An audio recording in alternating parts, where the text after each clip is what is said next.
I come from a very big Jewish family. Anybody else? Woo! Slay. Very cool. There's always like a few of us. We make good audience members. Very big Jewish family. Every single person in my family is Jewish, even people that I've married into my family. And I cannot wait to be the one to mess that up on purpose. I kind of want to put on my Tinder profile, no Jews. Just to like see what would happen. Not in an anti-Semitic way, of course, but like mostly just to piss my family off. Which is arguably the most Jewish thing I could do. So, we'll see how that goes. I've been thinking a lot, okay, I'm gonna be very vulnerable with you guys. I'm gonna be very vulnerable. I'm gonna share a fantasy that I have. I've been thinking a lot about how I wanna die. And, but please do not worry about me. I do go to therapy every week, but it is through Medi-Cal. So maybe that's why I'm still thinking about death.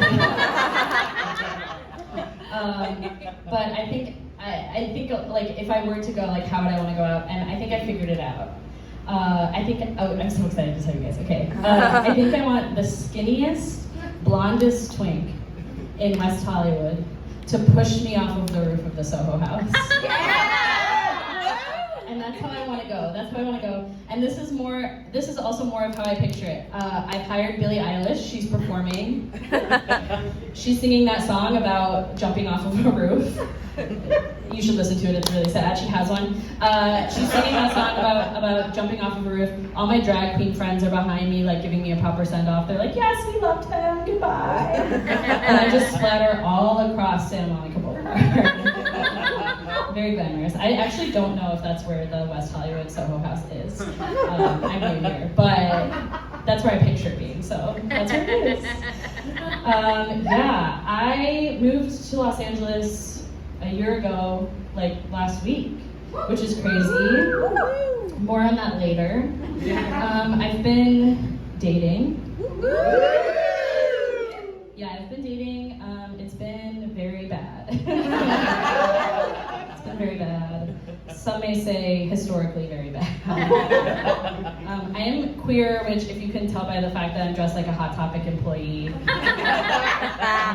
I am queer, and I get a lot of my straight friends are like, "Rachel, you're so lucky, you don't have to deal with men. Men are the worst. Like, I hate my life, men are so bad." I'm like, yeah, okay. But like, everybody is bad.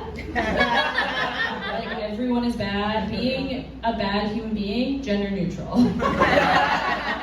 We're all very capable of it, and we've all been there. I realized this most recently. I had kind of a unfortunate incident. I ran into someone that I hooked up with on the bus. We didn't hook up on the bus, if that's what you were wondering.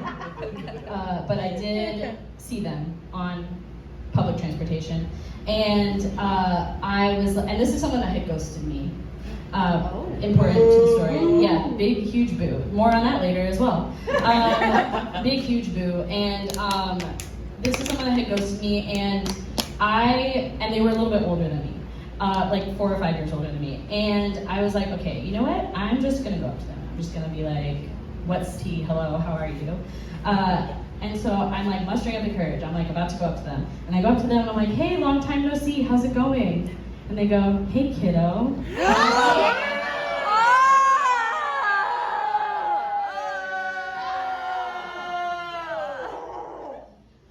You guys, I felt my vagina zip shut. And my clit fell off and ran away. So if you ever find yourself on public transportation in LA and you see my clit, please let me know. Because I miss her. Okay, another ghosting story. I went on a date with someone recently that had the same full name as a serial killer. Which was like very fun. Same full name as a serial killer. I wanted to bring it up on our date too. Sidebar, the serial killer that this person was named after. Alive in the 1800s, and she murdered all of her ex-husbands. Yes. So kind of iconic, right? Hugely iconic. And I really wanted to bring it up on our date. I really wanted to be like, "Did you know that like you have the same name as a serial killer?" And I Googled her to make sure she wasn't one. So much to my surprise, that's what I found. And I also kind of wanted to turn it into like a little flirt. Like I kind of wanted to turn it into a little flirt. I kind of wanted to be like, why don't you murder this pussy? Yeah.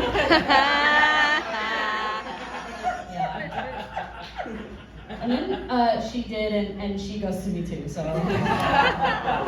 maybe it's me. Maybe it's me. Yeah. I also don't think that straight relationships, like straight breakups, are dramatic enough for me like to care about them. I had a friend recently call me and they were like, Rachel, Max broke up with me, I'm so upset. And I was like, oh my god, what did he do to like show you that he broke up with you? And she was like, he deleted all the pictures of us off of his Instagram. And I was like, I hung up the phone, first of all. I was like, okay, that's pussy shit. That's pussy shit. I would not be upset about that. But call me, I don't know. Call me when your ex writes a solo sketch comedy show about your breakup and then performs it at the world famous The Second City. Call me then. That did happen to me.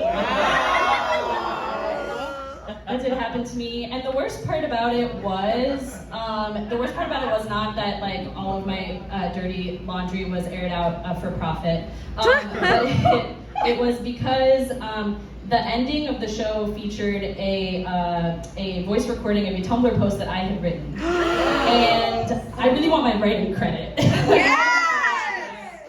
That's what I'm upset about. I will leave you guys on this. I did move here from Chicago very recently, a year ago, and the real reason I moved, like what I told everyone was, you know, because I want to write TV and I want to be a comedian, blah, blah, blah. But the real reason is because my sister is also gay and is hotter and cooler than me, and it made dating really hard. Everyone dated her first, and in addition to asking everyone's astrological sign, I had to ask if they had fucked my sister. Like, she's way cooler than me. Like, she's been to rehab twice, and I think clouds are like the most amazing thing that's ever happened. So, yeah, she gets laid more than I do. All right, have a good night. Thank you.